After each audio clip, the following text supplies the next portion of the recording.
Sino ito? Ito pag-usapan natin. Kayo na po ang humusga. Sino itong iyakin o itong mga iyakin kaya pinasususpindi ang mga Duterte? Kayo na po ang huhusga. Yan ang pag-uusapan natin. At doon sa manunood ng replay, pakilagay nyo na rin. Sino ba itong mga iyakin? Natakot sa Duterte, insecure sa Duterte, at mga praning sa mga Duterte. Oh, iyak tawa na sila. Iyon. Sabi dito, yes, mga Duterte at mga Marcos magpa-drug test na nga. Ay, payag ako dyan. Oh. Gusto nyo isama pa lahat ng vloggers. Oh, damay-damay na. Kasi syempre, pag political vlogger ka, tapos gumagamit ka, ang tendency mo magpapabayad ka. Totoo yun.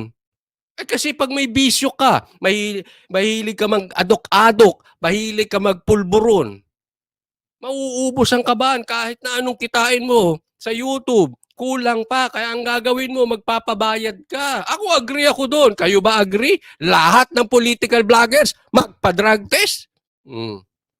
Air follicle o kahit ano yan. Gusto nyo, kalbuhin nyo pa kami lahat eh. Ako talaga.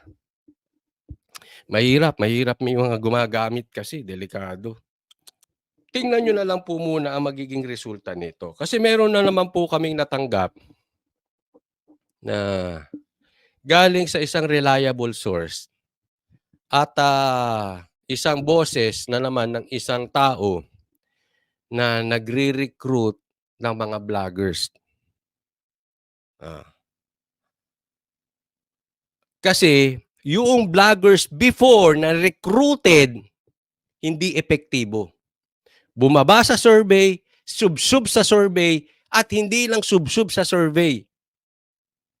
Kulelat pa sa ratings. Hindi epektibo po yung mga kinuha nila. Natatandaan nyo po, meron pang umaming vlogger na bayaran sila. Despite na lahat ng gastusan,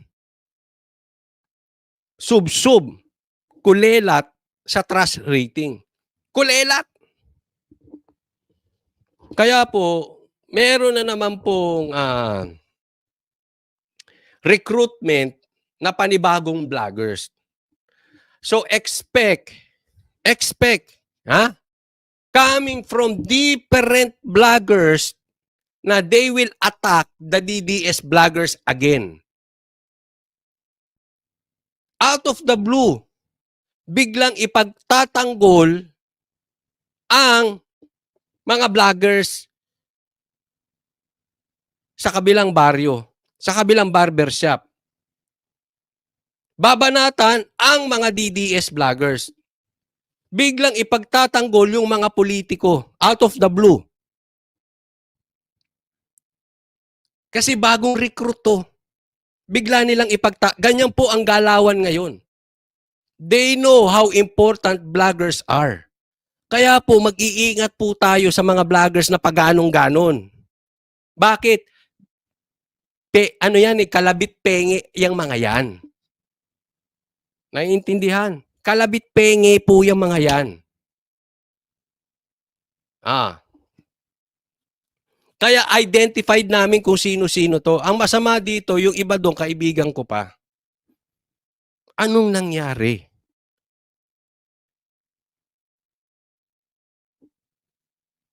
So kayo nang bahala humusga. Basta ang sinasabi ko, check nyo yung validity nito kasi bigla-bigla may kakana ipagtatanggol yung kabilang baryo. Biglaan yan. Tapos babanata ng mga DDS vloggers. Tapos, ang usapan, huwag kayong matakot sa libel. Kasi pag dinimanda kayo ng libel, sagot namin kayo. Ganyan na po ang galawan. Diyan sa kabilang barbershop. Kaya, ang atake nito sa mga politiko, asahan ninyo, personal. Bakit? Hindi po ito takot sa libel. Expect nyo, babanatan nito sila Sara, sila lahat mga Duterte, personal. Hindi po sila matatakot sa libel kasi yun ang guaranteed na nakukuha nila. Ngayon, eto yun. Tama. Hindi kayo malalibel, kaya malalakas ang loob nung magbabanat-banat eh. Kasi walang libel ngayon. Sila ang nasa tuktok. Kung bagat sa gulong, sila yung nasa ibabaw.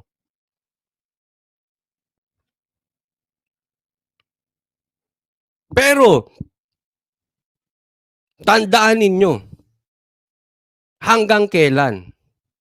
At alam nyo sa sarili ninyo, kahit kayong mga nagre-recruit ng mga vloggers na ito, alam nyo sa sarili ninyo, uupo at uupo at uupo si Sara. Ang tanong na lang dito, kailan uupo si Sara? Kaya kayong nasa ibabaw, bukas makalawa, after months, years, na kayo nasa ilalim. Yes, untouchable kayo ngayon. Pero, uupo at uupo pa rin si VP Sara. Kaya mag-iingat kayo. Kasi baka yung mga nagre-recruit sa inyo, pag upo ni VP Sara, tingnan nyo to ha, tingnan nyo mabuti to. Tingnan nyo kung masasabi nyo tama si Coach Oli. Pag upo ni VP Sara, yang bumabanat kay VP Sara, sisip-sip naman kay VP Sara.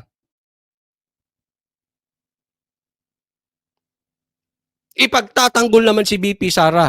Para ano? Hindi naman siya malibel. Kayo na nagpagamit, kayo delikado.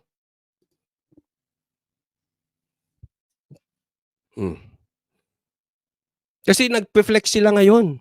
Dahil ang Duterte sinususpindi.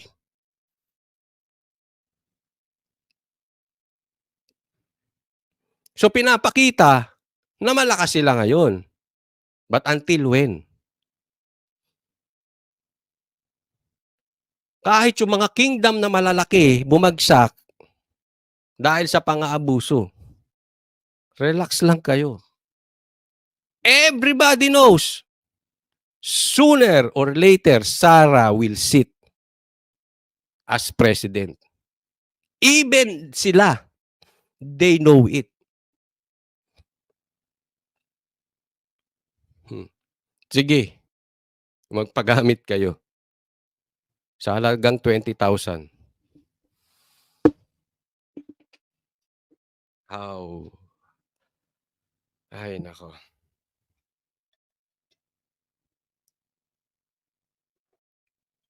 Ang ganda to sinabi ni Gina PH. Tandaan natin yung mga vloggers na bumanat sa Duterte. Tandaan nyo yung mga vloggers na bumanat sa Duterte. Let me repeat it again. Tandaan nyo yung mga vloggers na bumanat sa Duterte. Pag upo ni Sara, sisip-sip yan kay Sara. Ngayon, kung magpapabudol kayo, bahala kayo. Basta sa akin, nagsasuggest ako kung anong tama ninyong gawin, mag-isip kayo. Dahil sigurado yan, magsisip-sipa naman kay Sara yan. Pakita na lang natin mga Pilipino kung talaga mahilig tayong magpabudol. Kasi as early as now, sinasabi ko na yan.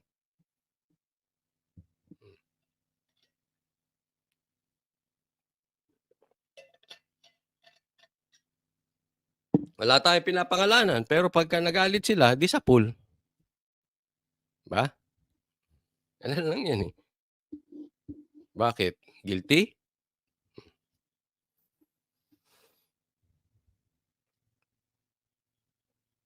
Ingat po. Okay? Ingat po sa pag-anong-ganon, ha?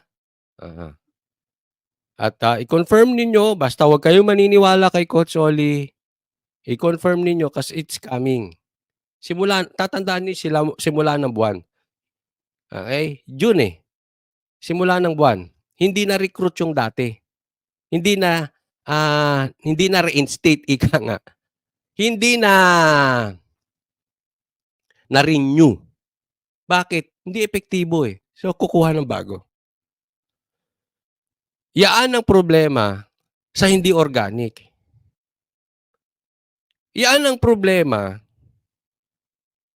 pagka dinadaan sa paganyan-ganyan.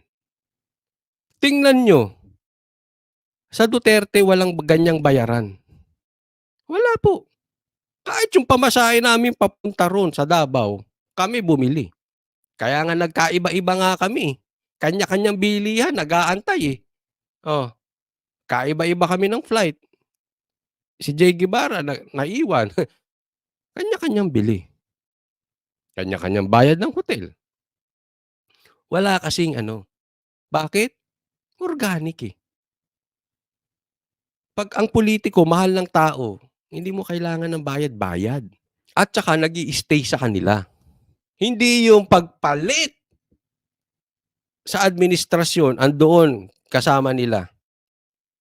Pag alis sa administrasyon, mawawala. Kaya yung mga yan, mag-iingat kayo sa mga ganyan, ha?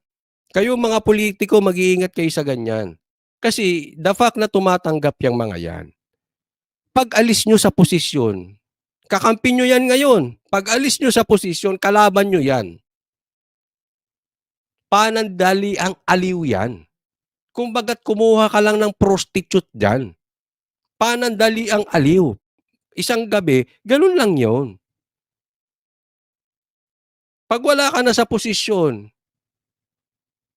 problema mong malaki yan. Kalaban mo yung mga yan. Bakit hindi ka gusto niyan talaga eh? Hindi organic eh. Kalabit penge, may natatanggap. Ganun lang yun.